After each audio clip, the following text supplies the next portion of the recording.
This is Passengers United.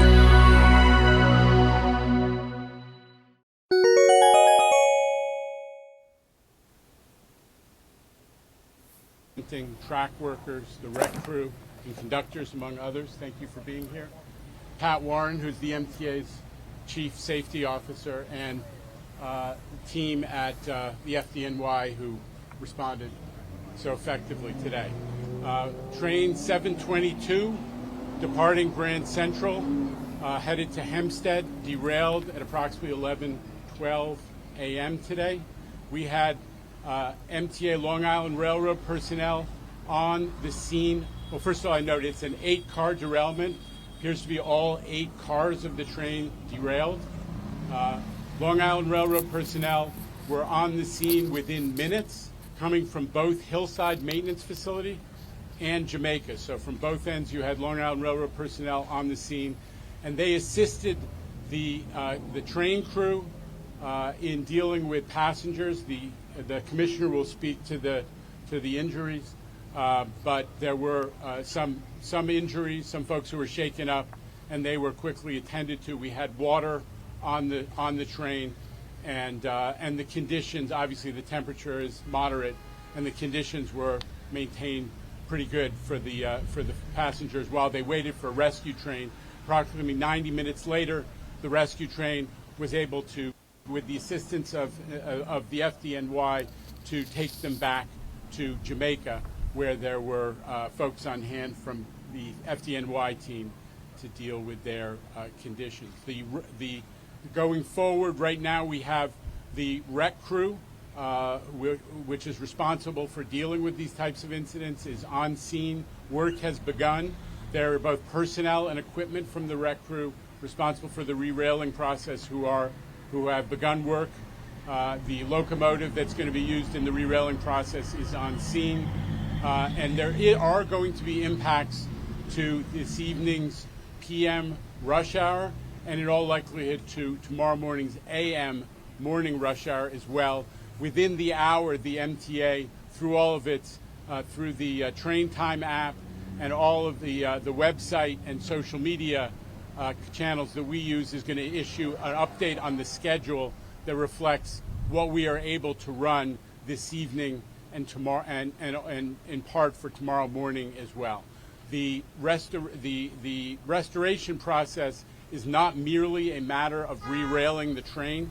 There is damage to the ties and other railroad infrastructure as well that has to be addressed. So we'll have to come back to the public about how long it's going to be until that track and our ability to provide full Long Island Railroad service is back in action. But I just want to close by thanking the FDNY for their tremendous response. The NYPD was on hand as well. The MTA PD is on hand, both to support the dealing with the passengers and also to begin the investigation. The Federal Railroad Administrator, who is the safety regulator, was immediately notified. They have personnel on hand as well. It has been a tremendous team effort to deal with this and to avoid a more serious condition. So with that, let me turn it over to Commissioner Cavanaugh. Thank you. As the chairman mentioned, the FDNY got a call around 11:31 this afternoon about a train derailment. Units were here in a matter of minutes. This is a complex and dangerous operation, but they were able to get to work quickly. As the chairman mentioned, they were able to get all of the passengers off the train and to another location to be assessed by EMS. In total, we have 13 patients.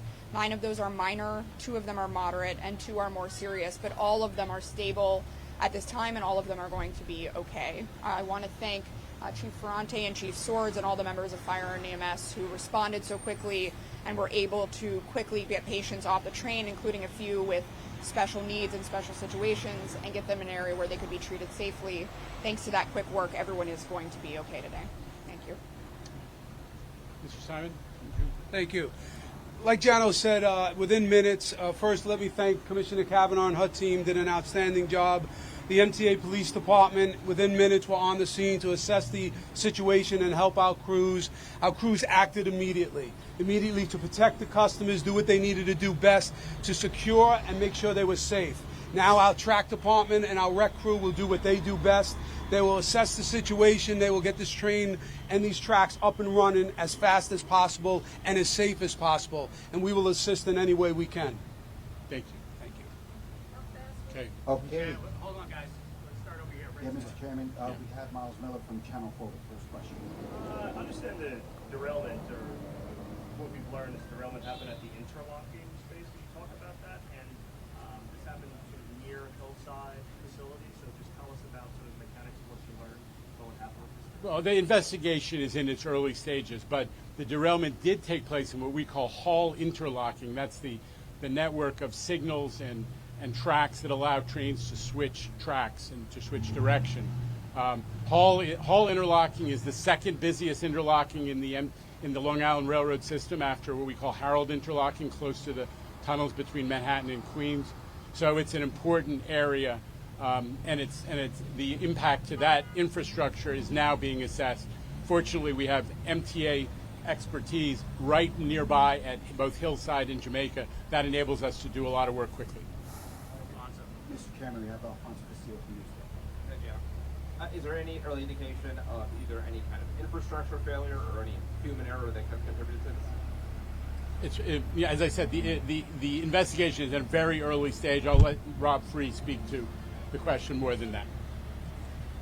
Hi, Alfonso. Just as the chairman mentioned, it's still in its early stages. As the FRA is assisting with the investigation, we can positively determine that speed was not a factor in this. It was operating under the MAS speed, with the maximum allowable speed in the area. But it's still too early to say exactly if there were any type of malfunction and whatnot. We'll have to do downloads of all the equipment, the train equipment, the signal system, all those pieces of the infrastructure we'll have to analyze and determine what exactly happened. And there were the maximum allowable speed? It's actually a transition point. It goes from 80 to 60 miles an hour, and the train was doing approximately 54 miles an hour in the area. Thank you, Mr. Free. We have And just Alfonso, all that equipment does have downloadable data on it, so that's being analyzed right now as part of this investigation. All right, Mr. Chairman, we have Carol Delia from Tension News.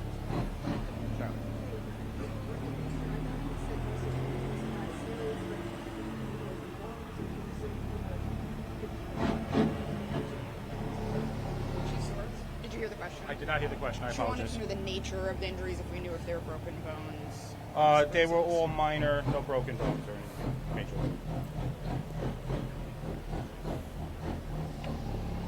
All right. We have a question here from News 12 Long Island. News 12.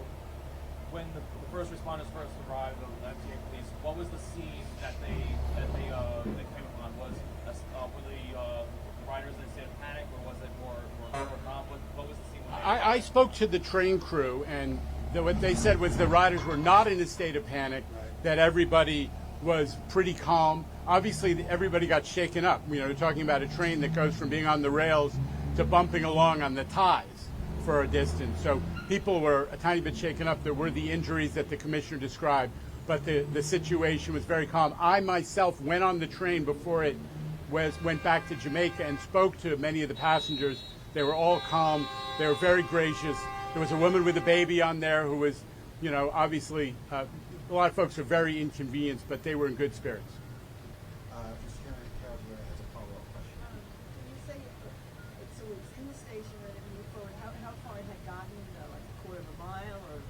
I mean, we're talking about half a mile. It's about half a mile east of Jamaica, and almost at the Hillside station, which is a stop on these mainline trains. Can you give us a better sense of how the train derailed? Is it still? It sounds like it didn't move that far off of the tracks. Rob, do you want to? Yeah. It's a mainline move. It was a straight move. It wasn't a diverging route. It didn't operate over any switches, so the train was operating straight. It was going over the last couple switches within the interlocking, so the cars had derailed from obviously the east end as the train continued to traverse. All the cars stayed upright. Some of them are leaning a little bit, but they're all, you know, within several feet of the rail. As the chairman had mentioned, there is some significant infrastructure damage in terms of the rail. It buckled, which looks like as a result, but again, it's preliminary. We have to assess all that damage, but initially it was just a straight move. It wasn't a diverging route. It was just operating straight. All right, we have a question here from Fox 5, Mr. Portnoy over here. The injuries, were they grouped together or were they scattered about the train? And was where they were concerned for reasons? I know. They're in different areas, and some were discovered after the fact. As I mentioned, there were some folks with special needs, young children, that we go to an additional extent to do triage. But none of them are critical. Everybody is fine, and as the chairman mentioned, they were calm when we arrived, and we arrived quickly, so they knew help was there to assist them off the train and treat them for the injuries that they had. All right, thank you so much, everyone. Thank you. I would just say, to remind folks who are worrying about their own travel, please consult the MTA Train Time website, the MTA website, My MTA, and the social media channels that we all use to have updates on service, so you know how best to get home and hopefully to have travel tomorrow morning. Okay? Thank you. Thank you again, everyone. Thank you. So guys, what I want to say about this is, even though some of the injuries may have seemed minor, when people get taken to the hospital, sometimes injuries are not visible. And when you go to the hospital, that's when a surgeon or a doctor makes the determination of a more serious injury, either through x-rays or body scans. So that has to be taken into account, and that has to be factored in. So as you're going to see now, we're going to show you guys the videos of the derailment scene, and we're going to show you. So I wanted to respond to a comment that was made by the MT chairman, Jano Lieber, today, who said that we didn't have any credibility. And this was in reference to a question that was asked by an ABC 7 reporter who was actually at the scene yesterday and today, and he saw people being carried out in stretchers, being taken down the stairs. So, basically, we were very concerned at Passengers United because we did feel that the MTA kind of sugarcoated what happened yesterday. The MTA said that there were minor injuries, scrapes and bruises. When somebody is being taken down a stretcher by the fire department and they're being taken, they're being held in a stretcher, either a stretcher or a chair, and they're being taken down a really steep stairs going down from the Jamaica platforms to Supton Boulevard. That is alarming.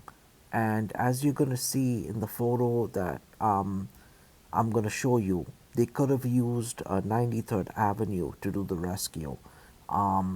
So there's a lot of things wrong. I think the chairman doesn't, the chairman, he's well over his head at this point.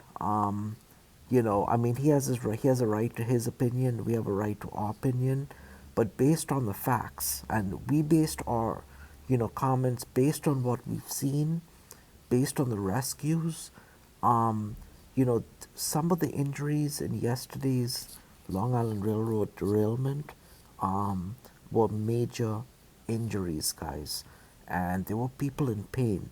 Why would you delay people from getting into an ambulance, taking those injured people who obviously couldn't move, and then you're rescuing them, taking them from a derailed train onto a bridge plate, only to put them on a rescue train to take them back to Jamaica Station and then have them, and this is what the chairman said, they were triaged at Jamaica.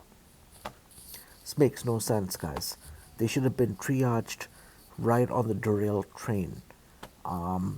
So yeah, we learned some things today. That came out of the chairman's mouth at the press conference. So obviously the Long Island Railroad right now is in a mess, and it has to be called out. It has to be said. So, and where was Kathy Rinaldi? Is she on vacation? Where is she? Why wasn't she at the press conference yesterday? Where is she today? And Kathy Rinaldi runs two railroads. So it's a lot of things we're going to be talking about, guys. So I believe that we did our due diligence. We looked at the videos, and we do feel that the MTA sugarcoated yesterday's emergency response. Um, I also was not happy with the way the MT hijacked and took over the fire department's press conference. And that's another thing I had issues with. So basically, it was the fire department's press conference, but the MT came in and they basically were controlling that press conference. So I have issues with the way this whole thing was handled, but the chairman is downplaying the injuries, he's downplaying the derailment, and one of the things that we mentioned today was there were yesterday's derailment, I'm sorry, was the third derailment on the Long Island Railroad. So there's been two derailments this year, and yesterday was the third. So there needs to be accountability um, from the MTA, from the chairman, and just from the railroad officials at the Long Island Railroad. So I do believe we did our due diligence at Passengers United. I'm very happy that the ABC7 reporter, his name was Anthony, that he asked the question that needed to be asked. And, you know, the two questions that he asked at the press conference were things that I brought up to him yesterday as well about the third derailment. So, guys, definitely, this is, not going to be tolerated, but it is what it is, guys, at the MT. So, this is Passengers United. Stay tuned for the other videos. Carlo, you have enough follow-up? Bit of a separate topic. We spoke with Passengers United, the advocacy group, who's been a bit critical of just, LIRR and MTA leadership in terms of correcting issues, after they've occurred and assuring rider safety. Just giving you an opportunity to provide any response to that. They also said that they felt there was a bit of a sugarcoating as far as the injuries went from yesterday's incident. Well, listen, the description of the injuries is the fire department's, and they gave a very detailed account of the injuries. Remember, after that quick response, folks came back to Jamaica and were triaged by the EMS professionals. So somebody wants to second guess the doctors and nurses and clinicians on EMS. That tells you something about those folks and their level of credibility. I don't buy into second guessing the fire department and EMS. Good evening, everyone. This is Passengers United, and we're going to talk about an egress point.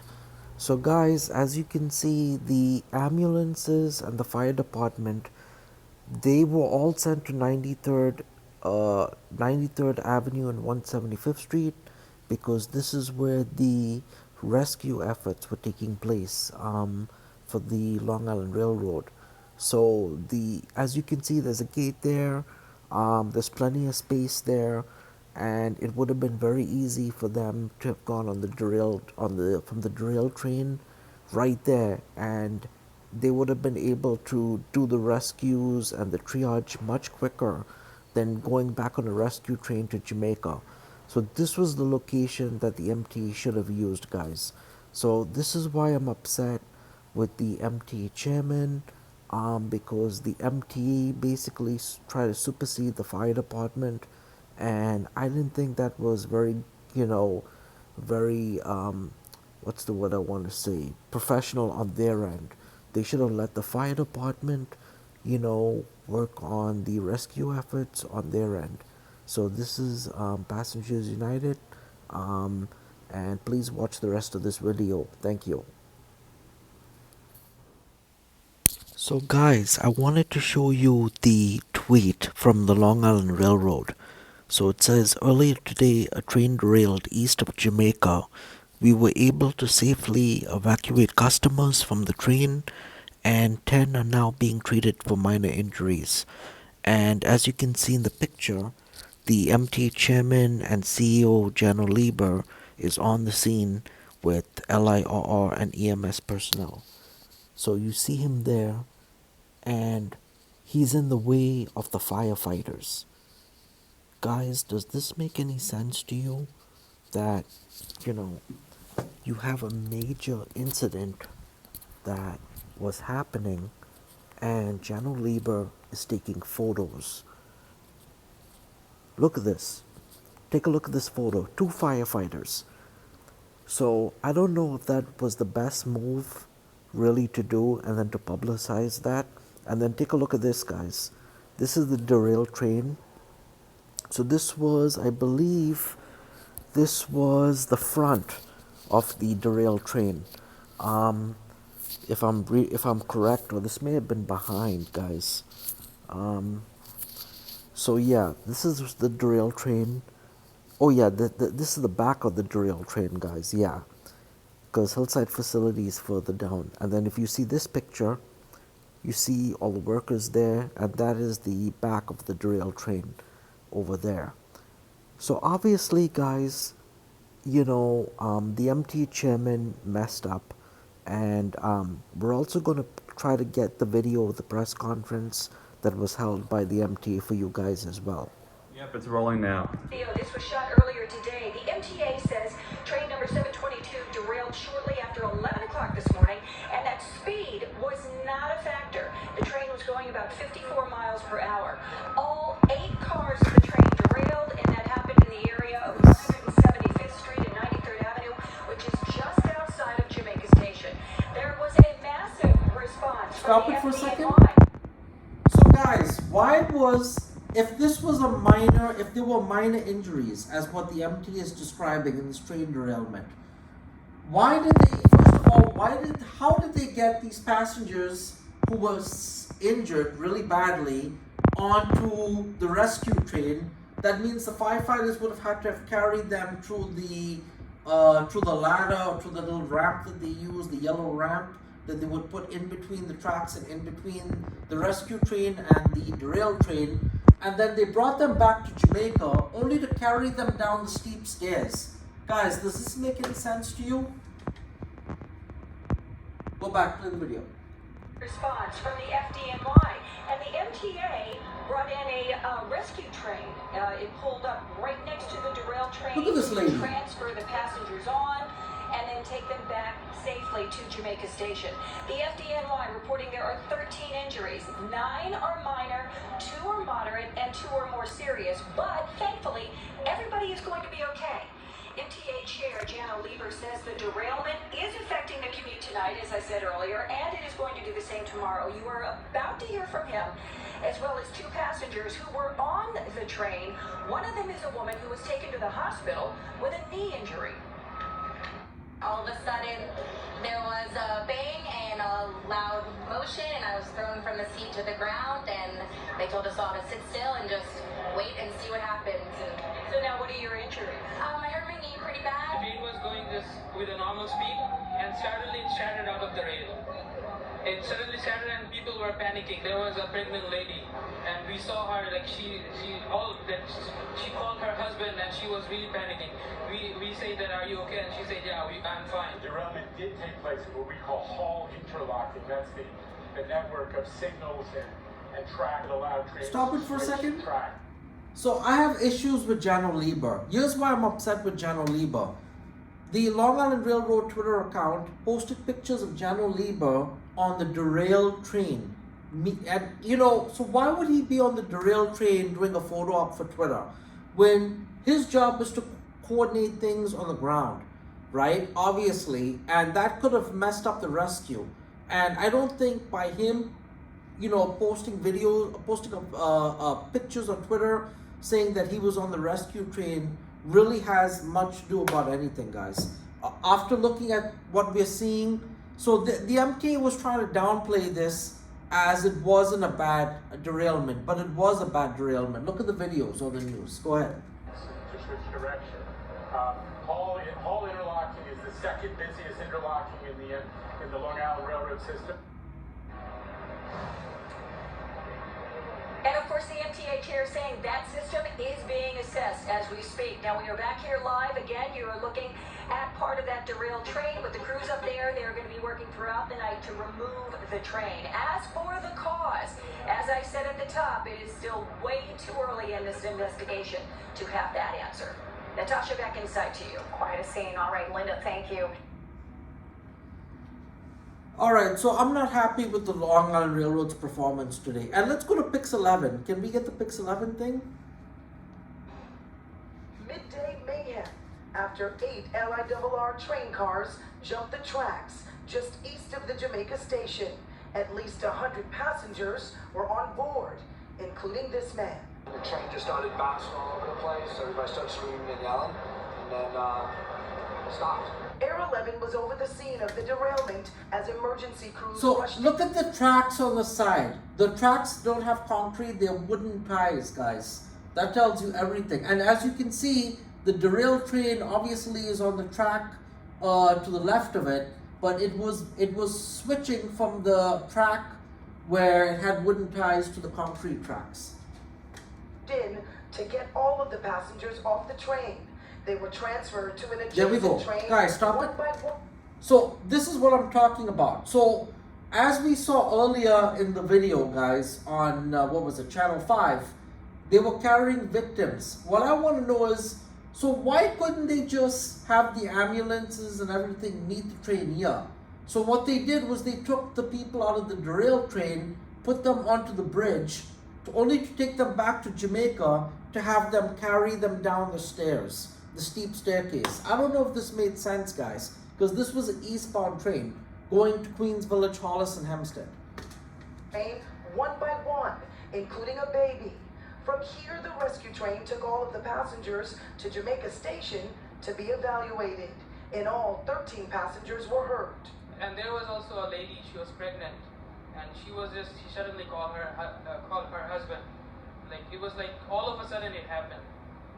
These 2 college students were also on board the train. In this cell phone video they shared with us, they tell Pix 11 News, you can see passengers remaining calm, but the students say they had no idea what to think.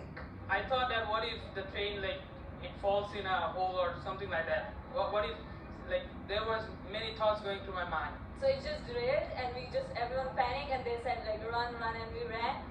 And then it stopped and then we were stuck in there like for 2 hours. So guys, I think the MT chairman, General Lieber, today is BSing the media. This was obviously a controlled, the MT is trying to control the narrative of this whole thing. But as you can see with the media, you can see this was a really bad train derailment. And this is the 3rd train derailment for the Long Island Railroad. There's already been 2 train derailments. So Passengers United, we put out a press statement, which I'm going to read, and you're going to see that coming up in the video. During that time, the MTA, FDNY, and emergency crews went into investigation mode, checking the train and the tracks to assess the damage. Our crews acted immediately to protect the customers, do what they needed to do best to secure and make sure they were safe. Now our track department and our rep crew will do what they do best. They will assess the situation, they will get this train and these tracks up and running as fast as possible and as safe as possible. And let's just recap now. In total, 13 passengers were hurt, including 2 with serious injuries, but all of those passengers are expected to be okay. As far as the damage, well, the train stayed upright the entire time. The MTA says the damage is extensive, so what that means is your evening commute will be affected. You can expect delays and cancellations even into tomorrow morning. So the media is even saying there were serious injuries. That's the same thing that the fire department of New York said. So why is the MT saying there weren't serious injuries in this? I have a serious problem with this, guys. And this is why we're very upset. And one thing with Phil Eng, when he was president of the railroad, things were handled much better at the railroad. Phil Eng knew how to run a railroad. Ever since Kathy Rinaldi has come into the Long Island Railroad, it's been an utter mess. And I'm appalled with the leadership. I'm going to just say it here. And I think the problem with MT management, why was Kathy Rinaldi not speaking at the press conference today? I don't know. Did you notice that, Jack? I have a problem with that, guys. So obviously there needs to be accountability at the LIRR. We're getting fed up. I was at the scene and I have a video of what happened with the shuttle bus, which we're going to show you later on. I did arrive a little late to the coverage only because, you know, again, it was hard. The way the scene was, it wasn't a place that was very hard to get to.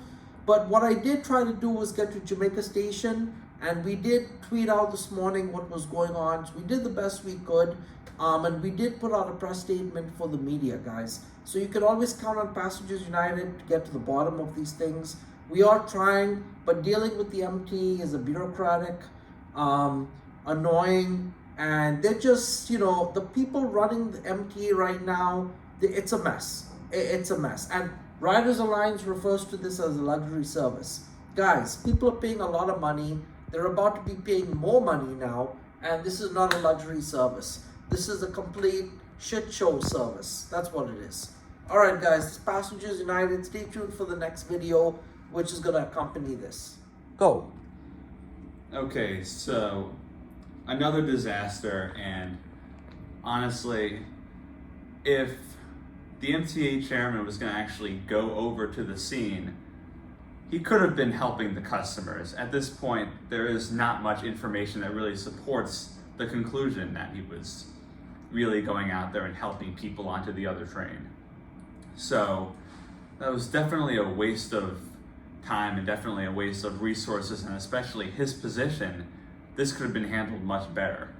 I do get that with the position of the derailed train that it would have been harder to get emergency vehicles. I do see what they were trying to go for by getting the rescue train, but I mean, I get what they're doing with Jamaica, but at the same time, everything was mishandled. People were stuck stranded, even on the train, and based on what I've been hearing, once the chairman arrived, suddenly he took control over something that he's not equipped for in his position, and people were on the train who were getting photos and videos were instructed to stop doing so. So that does not sound right for an emergency like this. And he was given a photo op that was posted on social media, which Jack, was very misleading for the when we just saw the video on Fox 5 and Pix 11, you saw people that were taken from the derailed train to the rescue train, and at Jamaica they were being taken in stretchers down the stairs, and obviously the lady was in she was suffering from pain. You could hear the pain. Why did they make the decision to why couldn't they use the elevators, right? Obviously there's elevators at Jamaica Station. They could have used the elevators to transport the person, but wouldn't it have made more sense to just have the fire trucks and the ambulance right there, right at the scene, take them out really fast instead of taking them back to Jamaica Station, especially the really injured ones? It would. I mean, overall, the question is, I mean, they could have gotten people off. If that train was on the track that was farthest to the south side of the rail line, they could have gotten the fire truck there. I saw the train was stopped there, derailed, and there were clearly garbage trucks that were running right on the road next to it. So I don't understand why they couldn't have done that, why they had to get people back to Jamaica just to get them down the stairs. And there was no indication as to whether the elevator was working, which we can't guarantee, but if it was, I mean, I get it, they're trying to save time on the stairs, but even so, it was just a mess. And also at the other site, there was another access point where the fire department was using on the other side, closer to Jamaica Avenue, where they did have egress. They actually had a gate opening where the fire trucks and EMS could have opened that opening, which I'm going to show you in a Google pic, at the dead end at 190, I think it was 173rd Street, or if I'm correct. And they could have used that access point, and that access point is actually pretty low to the ground, where they actually didn't even have to like really go high up or use fire department ladders. They could have done like a quick rescue. Yeah, I don't get the rescue train. They really, I mean, if they had an opening right there and there were people from the fire department actually taking on this initiative, I don't know if they were coming from Jamaica or if they actually got on the rescue train from the site just to get people on that rescue train. I don't get it. I mean, there have to be better options. There has to be a better response, and there has to be transparency, for crying out loud. If there were serious injuries, I mean, I get it. The people are expected to survive. They're expected to be okay, but at least be transparent about the injuries. This was a bad derailment. So just say it as it is. Why cover it up? That I don't get. Right, because the MT kept saying there were minor injuries. According to what we're seeing on channel 5 and 11, those do not look like minor injuries. Those look like really bad injuries. Yeah. Because they did a triage. Obviously, when they do a triage, and you could see the triage badges on them, right?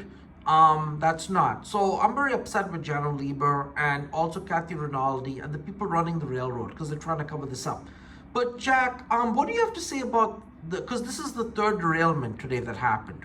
What are your thoughts on that? This needs to be a wake-up call. The first two weren't a wake-up call. I don't know what is. There really has to be an investment to really improve rail safety. As far as I know, there were wooden ties. I hope that they're actually moving forward to replace those. But I think it's too early to say anything about what exactly the cause of this was.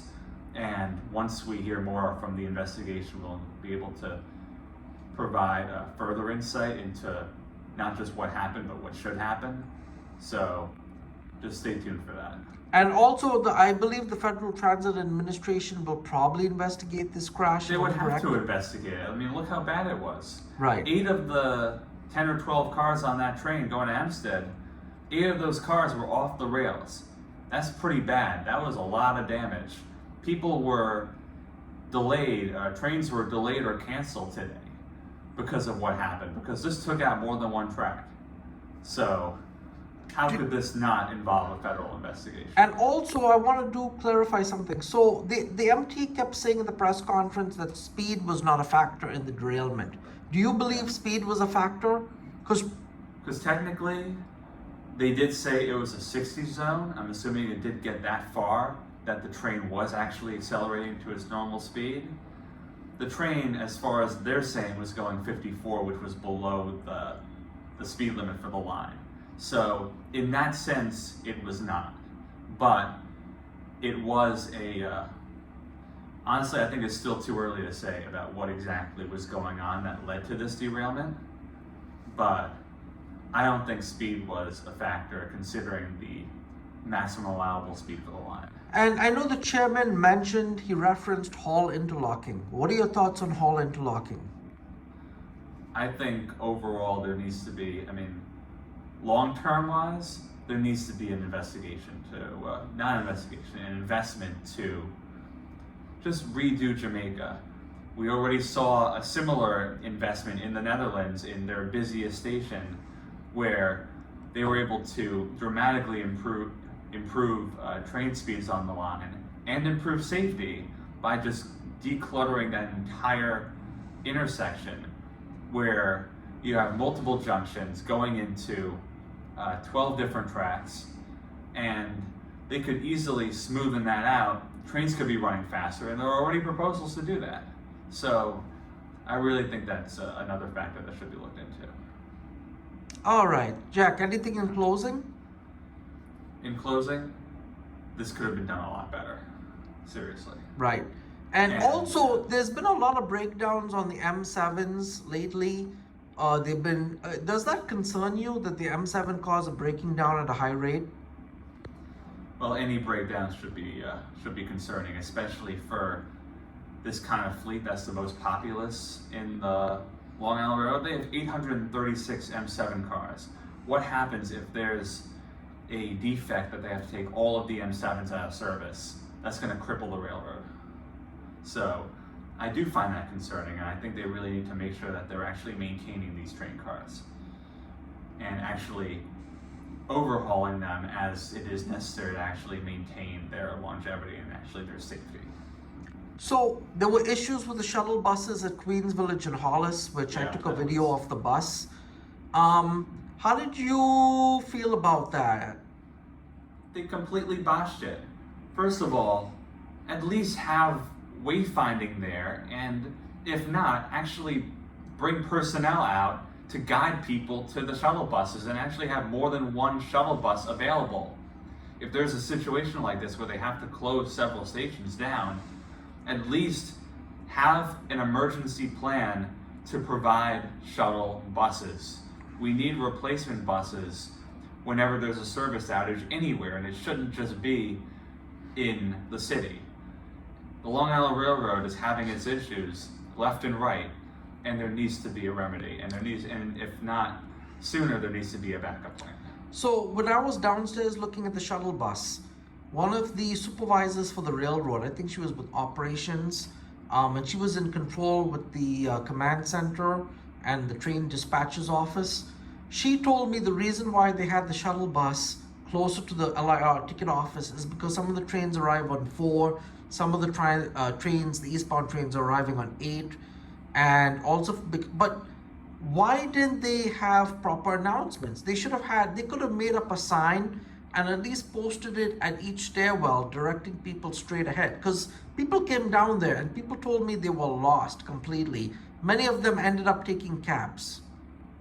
It's a real problem, and I mean, if they want to get people and want to actually maintain the trust of the public with their public transportation, public's in the name, at least make sure that people can actually use it, and especially in an emergency.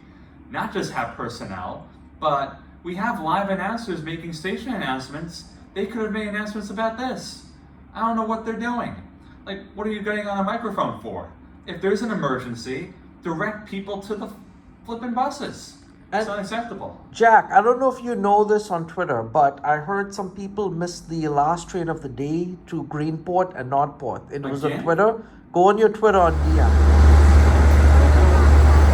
Alright guys, so this is Passengers United. I'm here at the outside the Long Island Railroad station. And guys, this is bus number 8047 that's doing the railroad shuttle. But here's the problem I have with this, guys. So it says subway shuttle, and look where the bus is parked. It's parked closer to the ticket office counter instead of all the way down by tracks 8. It should be parked by track 8 and 7. So when people come downstairs, they can get on the bus. So this is very disorganized, guys. And it doesn't even say Hampstead, it's a subway shuttle. They've got to do better than this, guys. They really have to do better than this. And I'm really upset about this. So yeah, guys, definitely I'm gonna bring this up to the people at the railroad. Guys, I wanted to tell you the railroad screwed up with the service alerts because they were telling people to take the Q8 bus. The Q8 bus doesn't run anywhere near Queens Village or Hollis. The Q2 does, the Q3 stops at Hollis, and a lot of people told me when they try to go eastbound and they try to use their monthly passes that they were not being accepted or honored on the following bus routes because the bus drivers did not know about the cross honoring. So I thought you guys should know about that. Thanks for watching. To stay up to date with Passengers United, please subscribe and follow us on social media. Learn more about us at passengersunited.org.